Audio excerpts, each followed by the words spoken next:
Extra example આપણે number 2 કરીએ છીએ। તો એક્સ્ટ્રા એક્ઝામ્પલ નંબર 2 સંબંધનો વધારાના એક્ઝામ્પલ આપણે ગણવા જઈ રહ્યા છીએ। n પરનો સંબંધ r બરાબર છગડિયા કૌંસમાં ક્રમયુગ જોડ ab કે જ્યાં a + 3b બરાબર 17 a અને b belongs to n માંથી આવશે। તો r ને યાદીની રીતે લખો। r નો પ્રદેશ, r નો વિસ્તાર શોધો। હવે તમને ખબર છે કે અહીંયા r ના ક્રમયુગ જોડ સ્વરૂપે ઘટકો આ શરતનું સમાધાન કરતા હોવા જોઈએ।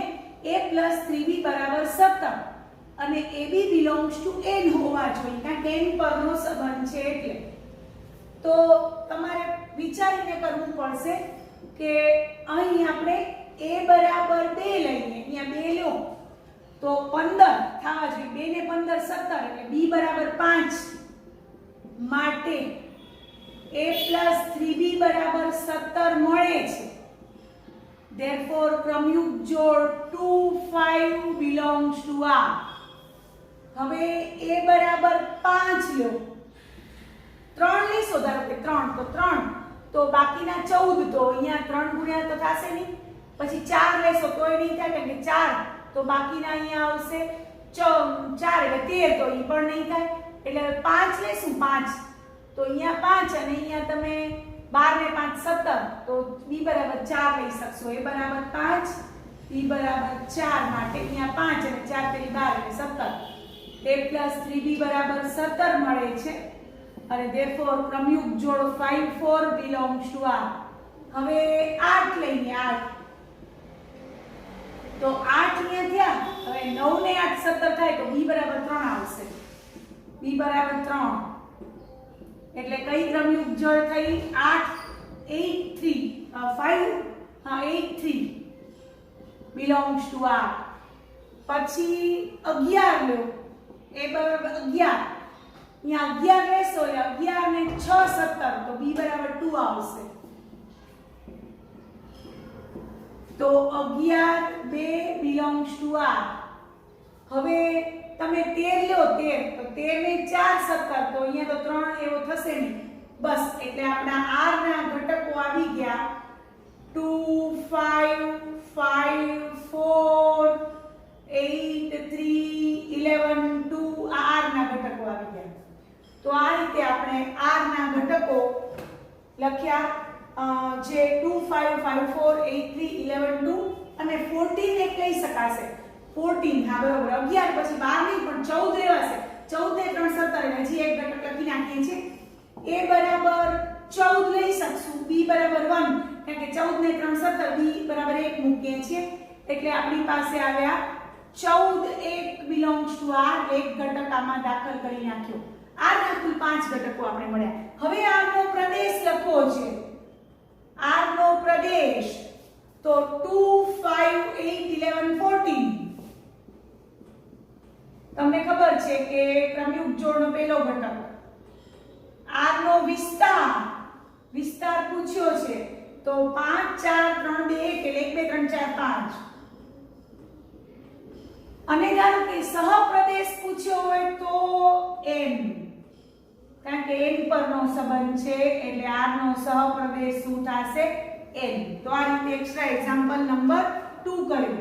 હવે એક્ઝામ્પલ નંબર 3 કરીએ છીએ। એક્સ્ટ્રા એક્ઝામ્પલ નંબર 3 પ્રેક્ટિસના દાખલાઓ છે, સંબંધના એક્ઝામ્પલ પ્રેક્ટિસ માટે આપણે કરી રહ્યા છીએ।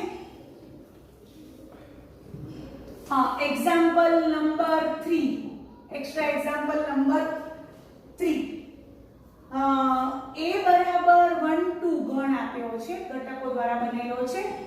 b બરાબર આપ્યો છે 3, એક ઘટક 3 દ્વારા બનેલો છે। તો પ્રશ્ન છે a થી b પરના સંબંધોની સંખ્યા શોધો તથા a પરના તમામ સંબંધો પણ શોધો. A થી B પરના તમામ સંબંધો શોધો. હવે કેમ શોધાશે?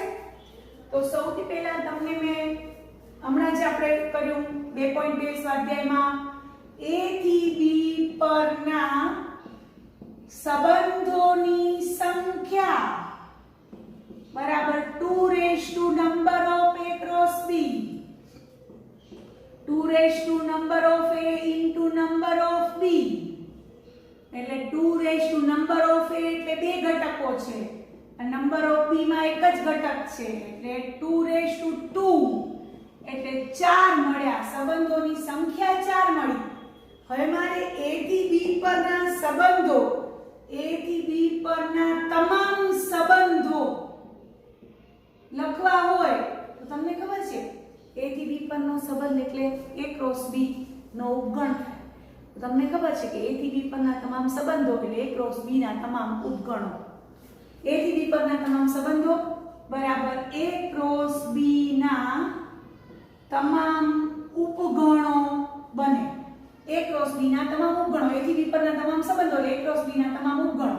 હવે આપણે A ક્રોસ B ગોતી લઈએ. હવે A ક્રોસ B ગોતી લઈએ તો A ક્રોસ B આપણે 1 2 ક્રોસ 3 આ રીતે બે ગણનો કાર્ટેશિયન ગુણાકાર મેળવીએ છીએ તો એને બે ક્રમયુગ જોડ એના ઘટકો સ્વરૂપે આવશે 1 3 2 3. આ A ક્રોસ B છે. A ક્રોસ B માં બે ઘટકો છે, એક ક્રમયુગ જોડ ને બીજી ક્રમયુગ જોડ, બરોબર? તો આપણે A ક્રોસ B ના તમામ ઉપગણો લખીએ. A ક્રોસ B ના તમામ ઉપગણો કેમ લખાય? પહેલા A ક્રોસ B પોતે, પછી ખાલી ગણ, પછી આ બંને ક્રમયુગ જોડ છે એને એક ગણમાં લખીએ. 1 3 ક્રમયુગ જોડ અને 2 3 ક્રમયુગ જોડ. તો આપણે A ક્રોસ B પોતે, પછી ખાલી ગણ, પછી 1 3 ક્રમયુગ જોડ અને 2 3 ક્રમયુગ જોડ. તો આ A ક્રોસ B ના તમામ ઉપગણો છે. તો આને શું કહી શકાય? જે A થી B પરના તમામ સંબંધો દર્શાવે છે. A થી B પરના તમામ સંબંધો દર્શાવે છે. અહીંયા તમે શોધ્યું હતું કે A થી B પરના સંબંધોની સંખ્યા કેટલી છે? 4. તો આયા 4 છે. 1 2 3 ને 4. તો તમને બધાને આ થિયરી આપણે ભણી ગયા છીએ. A થી B પરના સંબંધોની સંખ્યા બરાબર A ક્રોસ B ના તમામ ઉપગણોની સંખ્યા. તો આ રીતે આપણે એના ઉપગણો પણ લખતા શીખ્યા અથવા A થી B પરના સંબંધો લખતા પણ શીખ્યા. A થી B પરના સંબંધો એટલે A ક્રોસ B ના તમામ ઉપગણો એ યાદ રાખી અને એના આધારે આપણે લખ્યા. તો એક્ઝામ્પલ નંબર આપણે 3 કર્યો, એક્સ્ટ્રા એક્ઝામ્પલ. હવે એક્સ્ટ્રા એક્ઝામ્પલ 4 કરીએ છીએ. એક્ઝામ્પલ 4 માં Z પરનો સંબંધ છે. બહુ સરસ એક્ઝામ્પલ છે. એક્ઝામ્પલ 4 Z પરનો સંબંધ R બરાબર છગડીયા કૌંસમાં ક્રમયુક્ત જોડ xy કે જ્યાં y બરાબર mod x - 1, જ્યાં x z માંથી તો આવશે પણ એવો x કે જેનો માનાંક 3 કરતા નાનો અથવા બરાબર છે. x ચોક્કસ z માંથી આવશે પણ જેનો માનાંક 3 કરતા નાનો અથવા બરાબર છે. તો r ને યાદીની રીતે લખો. r ને યાદીની રીતે લખો. r નો પ્રદેશ, r નો વિસ્તાર અને r નો સહપ્રદેશ શોધો. તો આપણે સૌથી પહેલા આ બે શરતનો ઉપયોગ કરીને કેવા x લેવાના છે એ આપણે લઈએ. અહીં mod x < 3 જેનો માનાંક 3 કરતા નાનો અથવા બરાબર હોય, ઉપરાંત x belongs to z હોય એટલે પૂર્ણાંક સંખ્યા લેવાની છે. x છે એ પૂર્ણાંક સંખ્યા છે અને જેનો માનાંક છે એ 3 કરતા નાનો અથવા બરાબર હોવો જોઈએ. સંખ્યા રેખા તમે જુઓ ને તો સંખ્યા રેખા પર વચ્ચે 0 આવે પછી આ બાજુ બધી ધન સંખ્યા આપણે ખબર છે, વચ્ચે તો અસંખ્ય સંખ્યાઓ આવેલી છે, પણ આપણે ધારો કે અત્યારે ખાલી પૂર્ણાંક સંખ્યાઓ બતાવીએ, વચ્ચે તો ખૂબ સંખ્યાઓ છે.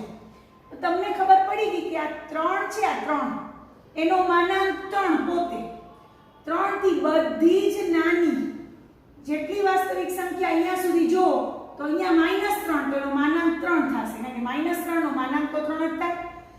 તો બધાનો માનાંક આની અંદર આવેલી બધી જ સંખ્યાઓ, આની અંદર આવેલી આ જે ડાર્ક બતાવ્યો છે પાર્ટ, એમાં આવેલી બધી જ વાસ્તવિક સંખ્યાનો માનાંક 3 અથવા 3 થી નાનો થાય.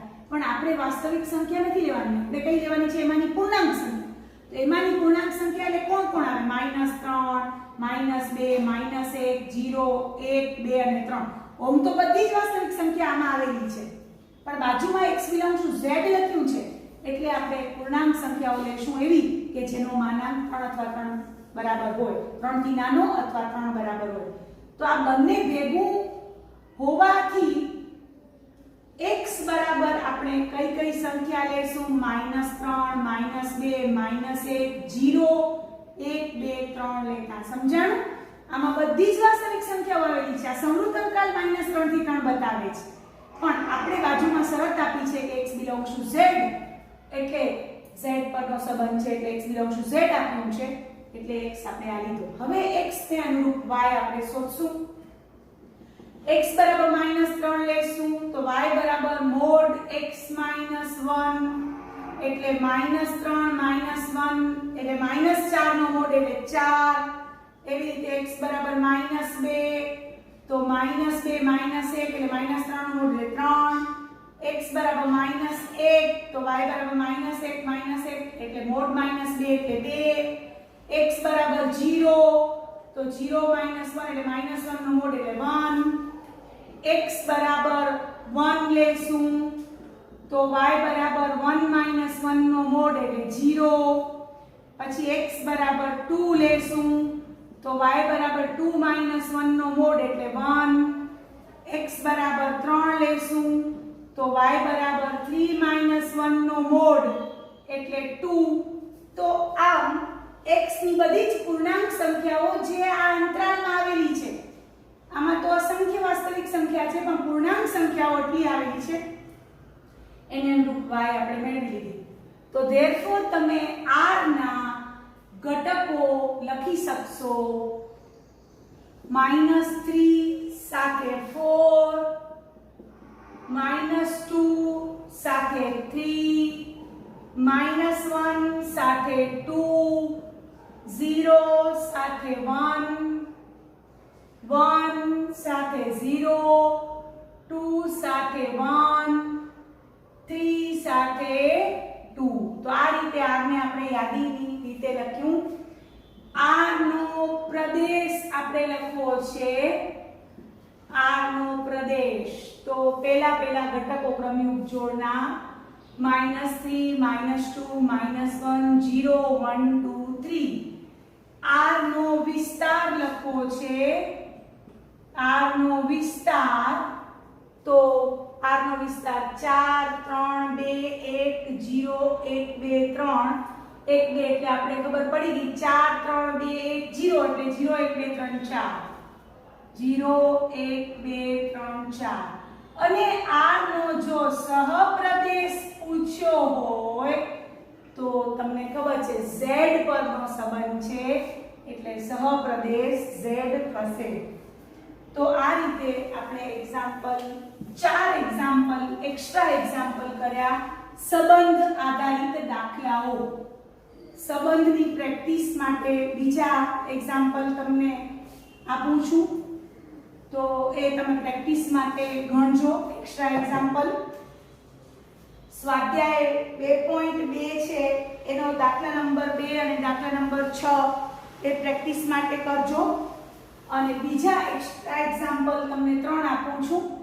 તો એક્સ્ટ્રા એક્ઝામ્પલ 3 કુલ આપું છું, એમાંનો એક એક્સ્ટ્રા એક્ઝામ્પલ છે ગણ a બરાબર 1, 2, 3, 4, ગણ b બરાબર -1, 2, 5, 6. a થી b પરનો સંબંધ